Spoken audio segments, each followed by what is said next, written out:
நல்ல மரணமா இருந்து சொன்னா அவன் எப்படி இருப்பான்? புது மாப்பிள்ளையை போன்று காலையிலும் மாலையிலும் அவனுக்கு என்ன செய்யப்படும்? சொர்க்கம் காமிக்கப்படும். சொர்க்கத்தினுடைய வாடை அவனுக்கு வந்து கொண்டே இருக்கும்.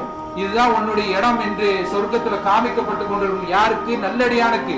அந்த மண்ணறையில வச்ச உடனே இதுதான் சொர்க்கத்துல இடம், இதை பார்த்துக்கோ. காலையிலும் மாலையிலும் அவனுடைய இடத்தை காமிக்கப்படும்.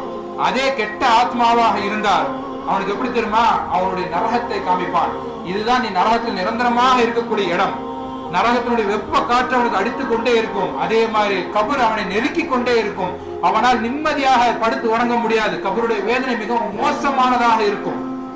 அப்ப நாம் என்ன செய்ய வேண்டும்? இந்த உலகத்திற்காக வாழவே கூடாது. சஹாபாக்கள் இந்த உலகத்துக்காக வாழவே இல்லை.